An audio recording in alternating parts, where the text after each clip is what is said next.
Hey everyone, this is Neha Samsel and you're watching Jammu bulletin. दोस्तों, हमारी life में कम ही ऐसे लोग होते हैं जो हर किसी को सपोर्ट करते हैं या फिर हेल्प करते हैं। इवन ऐसे लोगों की नीड हमारी सोसाइटी और हमारे देश में भी है। मेरे साथ एक ऐसे शख्स जुड़े हैं आज। जब भी जम्मू कश्मीर में, स्पेशली जम्मू में जब भी कोई मुद्दा होता है, चाहे वो यूथ को लेकर हो, चाहे वो एम्प्लॉयज़ को लेकर हो, वो हमेशा उनके साथ खड़े रहे हैं। हर एक चीज़ या उनकी जो डिमांड है वो पूरी करने की कोशिश भी की गई है।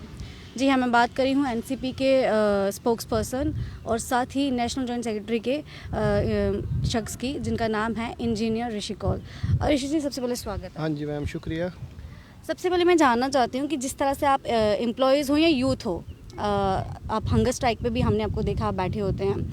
ये बहुत सबसे पहले शुक्रिया दिल से कि आप उनकी सपोर्ट करते हैं, उनकी मदद करते हैं। क्या ये कंटिन्यू इस तरह से आप करेंगे उनकी हेल्प? मैम, ये आज से नहीं है, हमारे ब्लड में ही सोशल वर्क है। ये मेरे ग्रैंडफादर से लेके उनके फादर के टाइम से ही चल रहा है, क्योंकि ये कोई टीआरपी के लिए या पब्लिसिटी के लिए नहीं है। ये हमारा बाई ब्लड ही। आप कश्मीर में हमारी हिस्ट्री देख लीजिए, आप डिस्ट्रिक्ट कुलगाम में चले जाइए, वहाँ पे आप देख लीजिए डिग्री कॉलेज के लिए हमने लैंड प्रोवाइड की थी। हमने 1947 में शोरलेट गाड़ी हमने जब वार के टाइम प्रोवाइड की थी। पंचायत घर में ज़मीन हमने प्रोवाइड की, मस्जिद शरीफ में ज़मीन हमने प्रोवाइड की। तो ये हमारा फ़र्ज़ है। अगर हम कुछ करके नहीं जाएंगे इस देश के लिए, अपने रियासत के लिए, तो फिर क्या फ़ायदा? मुझे बताइए, जन्म हम एक बार लेते हैं, कुछ करके ही जाना चाहिए, कुछ अच्छा काम करके जाना चाहिए सोसाइटी के लिए, जो याद रहे, इतिहास में भी याद रहे। तो ये मेरा फ़र्ज़ है। मैं नहीं समझता हूँ कि कुछ लीडर्स या कुछ सोशल एक्टिविस्ट के लिए ये एक टीआरपी है, एक पब्लिसिटी है। लेकिन मेरे लिए ये सब नहीं है। मुझे किसी से कोई वोट नहीं लेने हैं, मुझे कोई इलेक्शन का ये नहीं है कि मेरे को ये कल को वोट देंगे या कुछ। मेरे लिए ये एक इंसानियत है और मेरे ब्लड में है सोशल वर्क।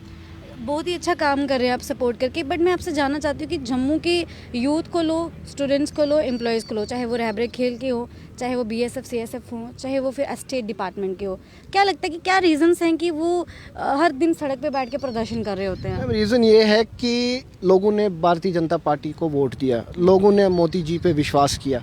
लेकिन मैं एक बताना चाहता हूँ कि जिस भारतीय जनता पार्टी पे हमने विश्वास किया, लोगों ने, यहाँ के जम्मू के खासकर नौजवानों ने विश्वास किया, वो उस पर खड़े नहीं उतर पाए। आप ये बताइए कि इनका कसूर क्या है? डेली वेजेस का कसूर क्या है कि ये पूरे टाइम अपनी जॉब निभाते हैं, ड्यूटी निभाते हैं अच्छे से। मुझे ये बताइए, अभी कैजुअल एम्प्लॉयज़ एस्टेट डिपार्टमेंट के देखिए हंगर स्ट्राइक पे है, सीआईएसएफ बीएसएफ के एस्पिरेंट्स है। इनका कसूर क्या है? अगर आपसे नहीं होता है तो साफ बोल दीजिए इनको कि नहीं जी, आपसे नहीं होगा। लेकिन इनको ऐसे पेंडिंग रखना, देखिए मतलब डे एंड नाइट ये हंगर स्ट्राइक पे है, डे एंड नाइट ये मतलब प्रोटेस्ट पे है। आखिरकार कब तक क्या डेवलपमेंट होगी इस रियासत की? मुझे ये बताइए। हमें उम्मीद थी कि इस रियासत की एक, जिस हिसाब से नरेंद्र मोदी जी ने जम्मू आके कहा कि हम विकास करेंगे, युवाओं के लिए करेंगे, माताएं बहनों के लिए करेंगे, कश्मीरी पंडितों के लिए करेंगे, मुझे ये बताइए सब एक थोड़ी रही, एक जुमला रहा।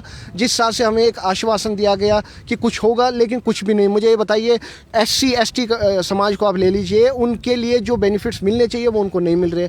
मुझे बताइए, जो फिजिकल एजुकेशन वाले हैं, एनवाईसी वाले हैं, मनरेगा वाले हैं, डेली वेजेस है, उनका कसूर क्या है? क्यों उनको, मुझे बताइए, एक साल उनको रिटायरमेंट के लिए रह गया, तो फिर भी उनके लिए ऐसा हो रहा है। आखिरकार मुझे नहीं समझ आ रहा है कि भारतीय जनता पार्टी क्या चाहते हैं। या तो उनको एक ईगो ऐसा हुआ है कि हमें कोई हरा नहीं सकता है। लेकिन मैं उन्हें ये बताना चाहता हूँ, इसी जनता ने, इसी जम्मू कश्मीर की जनता ने आपको एक कुर्सी दी है और उनको आने वाले इलेक्शन में वो जवाब भी अच्छे से देंगे। लेकिन बड़े अफसोस की बात है, फिर भी ये टस से मस नहीं हो रहे। तो आप खुद देख लीजिए, आप मीडिया से है, आप कितना कवर कर रहे हैं डेली वेजर्स को, सबको, लेकिन कोई फ़र्क ही नहीं हो रहा है। आपने भारतीय जनता पार्टी की बात की।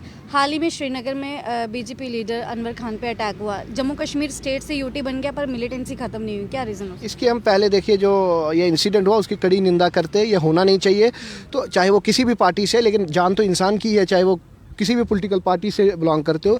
लेकिन मैं ये बताना चाहता हूँ, जिस हिसाब से अमित शाह जी और राजनाथ जी वहाँ पार्लियामेंट में कहते हैं कि कश्मीर में अब आतंकवाद ख़त्म हो चुका है, मैं उन्हें बताना चाहता हूँ, अगर ख़त्म हो चुका है, पिछले एक साल से आप रिकॉर्ड उठा लीजिए, कितने एसपीओज पे, कितने पुलिस डिपार्टमेंट में, कितने आर्मी जवान पे, कितने हमारे बीएसएफ जवान पे हमले हुए, कितने उनके वो शहीद हुए। तो आप एक तरफ से बोलते हो आतंकवाद ख़त्म हुआ है, आप ये क्या है? आप कल ही देख लीजिए ये जो इंसिडेंट हुआ है। तो भारतीय जनता पार्टी को फैक्ट्स बताना बताना चाहिए भारतीय जनता पार्टी को, या तो मीडिया को ऐसा प्रेशर है जो कश्मीर में होता है वो सेंटर तक जाता नहीं है, वो फॉरेन कंट्रीज़ बाकी कंट्रीज़ तक जाता नहीं है कि कश्मीर की रियलिटी क्या है। बस ये तो टूलिप गार्डन दिखाएंगे कि टूलिप गार्डन जी है, आइए यहाँ टूरिज़्म के लिए आइए, लेकिन कश्मीर की जो इंटरनल सिचुएशन है वो ये किसी को नहीं बताते हैं। आप जाके खुद कश्मीर विजिट करिए, जम्मू की कोई भी मीडिया वहाँ जाके देखिए ग्राउंड लेवल पे कश्मीर की गलियों की क्या हालत है, कश्मीर के गार्डन्स की क्या हालत है, कश्मीर के लेक्स की क्या हालत है। डल झील में एनक्रोचमेंट देखिए, 80% एनक्रोचमेंट है। मैंने काफ़ी बार आवाज़ उठाई तो वहाँ पे आप जाके देखिए एनक्रोचमेंट है। डल झील तो रही ही नहीं कहीं, सिर्फ दिखावे के लिए।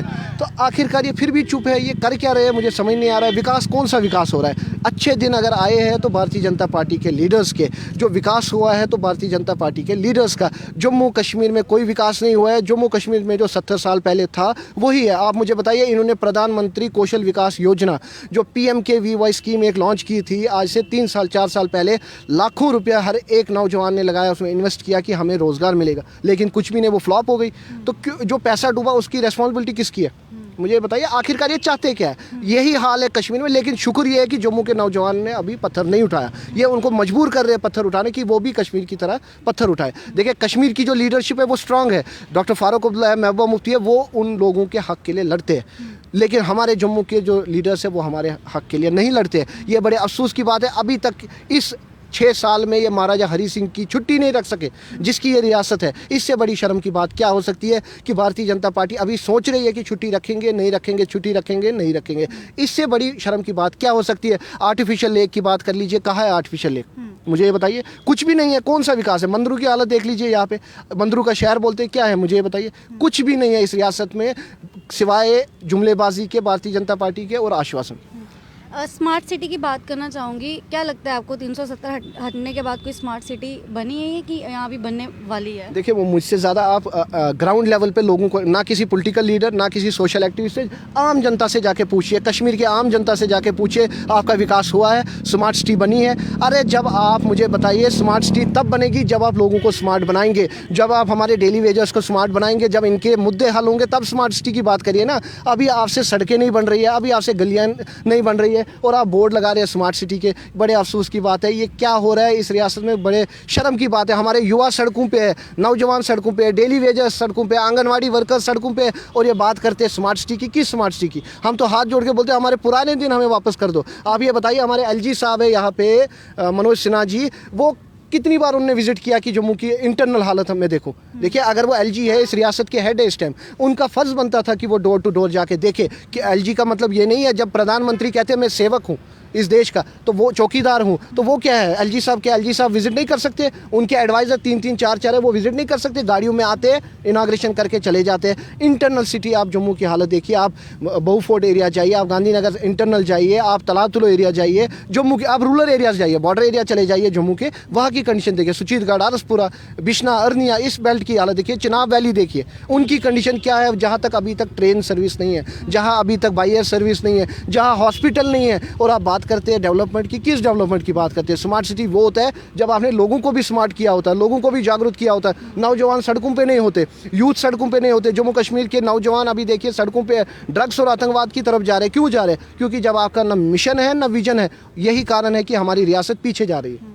ऋषि जी, आप NGO भी चलाते हैं जिसमें कुछ तरह के बच्चे, स्पेशली एबल्ड स्टूडेंट्स हो या फिर फार्मर्स के बच्चे हों, वो पढ़ते हैं। इसको थोड़ा ना आप डेमोन्स्ट्रेट कीजिए, किस तरह के बच्चे? देखिए 2011 में जब मैंने इंजीनियरिंग कंप्लीट की, उसके बाद मेरा NGO का प्लान था, लेकिन फिर हमने 3 साल पहले नेशनल यूथ फार्मर्स ऑर्गेनाइजेशन के नाम से, NYFO के नाम से, नेशनल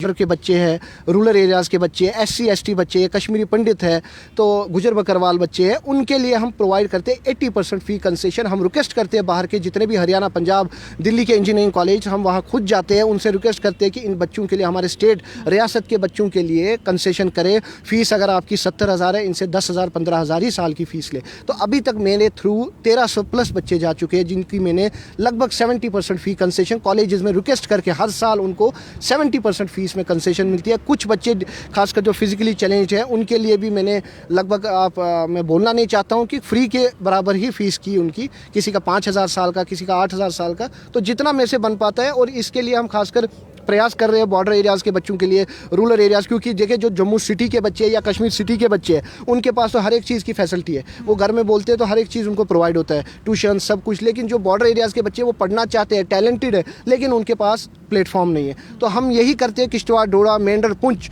हम खुद जाके वहाँ के बच्चों को जागरूक करते हैं, उनको प्लेटफॉर्म प्रोवाइड करते हैं और उनको हम चॉइस रखते हैं कि हम आपको 4-5 इंजीनियरिंग कॉलेजेस, BBA, BCA, जितने भी फार्मेसी, जो भी प्रोफेशनल कोर्सेज हैं, अगर आप जाना चाहते हैं इन कॉलेजेस में, हम आपको ये प्रोवाइड फीस आपको कराएंगे। तो हमारे अभी तक 1300 बच्चे जाए, कश्मीर के हर एक डिस्ट्रिक्ट से बच्चे जा चुके हैं, लद्दाख से बच्चे जा चुके हैं, और ख़ासकर हमने रिक्वेस्ट की है पिछले साल भी और इस साल भी कि जो जम्मू कश्मीर की हमारी बच्चियाँ हैं तो उनके लिए कोशिश करें कि फ्री एजुकेशन, उनके लिए कोई पैसा नहीं लिया जाए।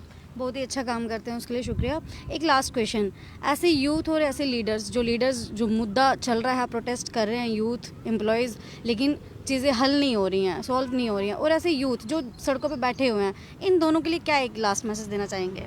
देखिए, सबसे पहले तो मैं उन आपके चैनल के माध्यम से उन लीडर्स से हाथ जोड़ के ये कहना चाहता हूँ जो अपनी TRP के लिए कोई हंगर स्ट्राइक पे बैठ जाता है, कोई अपनी TRP के लिए इनके साथ आके फ़ोटो सेशन कर लेते हैं, वो सब नहीं होना चाहिए। देखिए, ये हमारे युवा जो है, ये देश के भविष्य है, आने वाली पीढ़ी है, और हम इन्हीं के साथ खिलवाड़ कर रहे हैं। आके अपनी पब्लिसिटी सुबह पेपर्स पे आएगा कि मैंने जी इनके साथ वन डे हंगर स्ट्राइक या इनके साथ हमने कोई भी प्रदर्शन किया, वो अपनी पब्लिसिटी है। मैं उन युवाओं से यही कहना चाहता हूँ, थोड़ी पेशेंस बनाए रखें। आपका मसला जो है वो हम उम्मीद करते हैं कि जल्द से जल्द हल हो, लेकिन आने वाले इलेक्शन में आप उसी को वोट दें, चाहे वो इंडिपेंडेंट हो, किसी भी पार्टी से हो, जो आपके साथ शाना बाई शाना खड़ा हुआ है, जो आपके मसले हल कर रहा है, जो आपके साथ जुड़ा है, ना कि आप किसी भी पॉलिटिकल पार्टी के प्रेशर में आते हैं या उनके झूठे जुमलेबाजों में आते हैं, चाहे वो कांग्रेस हो, चाहे BJP हो, चाहे कोई भी पार्टी हो, उसमें ना आए और अपने मन की करें और अपने दिमाग की, क्योंकि आपका वोट ही आपकी ताकत है। आप एक वोट से आप सरकार बना सकते हैं, एक वोट से सरकार गिरा सकते हैं। तो आप अपने वोट का सही इस्तेमाल करें और आने वाले इलेक्शन, और मैं रिक्वेस्ट करता हूं यहाँ के केंद्र सरकार और LG साहब से कि जम्मू की तरफ देखें। जम्मू बहुत पीछे जा रहा है, एनक्रोचमेंट्स बहुत हो रही है, जम्मू की कंडीशन आप देख लीजिए, फॉरेस्ट की तरफ देख लीजिए, जम्मू में कुछ भी नहीं बचा है, लेक्स की तरफ देख लीजिए, आप जम्मू में मानसर लेक की तरफ देखिए, सुनीसर लेक की तरफ देखिए। मैं अपील करना चाहता हूँ, डेवलपमेंट की तरफ देखिए, उधमपुर, रामनगर, रियासी, इस बेल्ट की तरफ देखिए, कोई डेवलपमेंट नहीं है। आपकी चैनल के माध्यम से मैं LG साहब से कहता हूँ, पर्सनली विजिट करें इन हर एक एरियाज़ में। शुक्रिया हमसे बात करने के लिए। तो दोस्तों, ये थे NCP के स्पोक्स पर्सन इंजीनियर ऋषि कौल, जिनका NGO भी है और वहाँ पे फार्मर्स के बच्चे, स्पेशली एबल स्टूडेंट्स पढ़ते हैं और बहुत अच्छा काम करते हैं। सिर्फ NGO की नहीं बात करूँगी, जम्मू में जितने भी मुद्दे होते हैं, चाहे वो एम्प्लॉयज़ को लेकर हो, यूथ को लेकर हो, ये उनको भी सपोर्ट करते हैं। और मेरे ख्याल से हमारी सोसाइटी या हमारे देश को ऐसे ही नागरिक की ज़रूरत है। आप भी ऐसे बने, और खबरों के लिए बने रहिए जम्मू बुलेटिन के साथ। Thank you.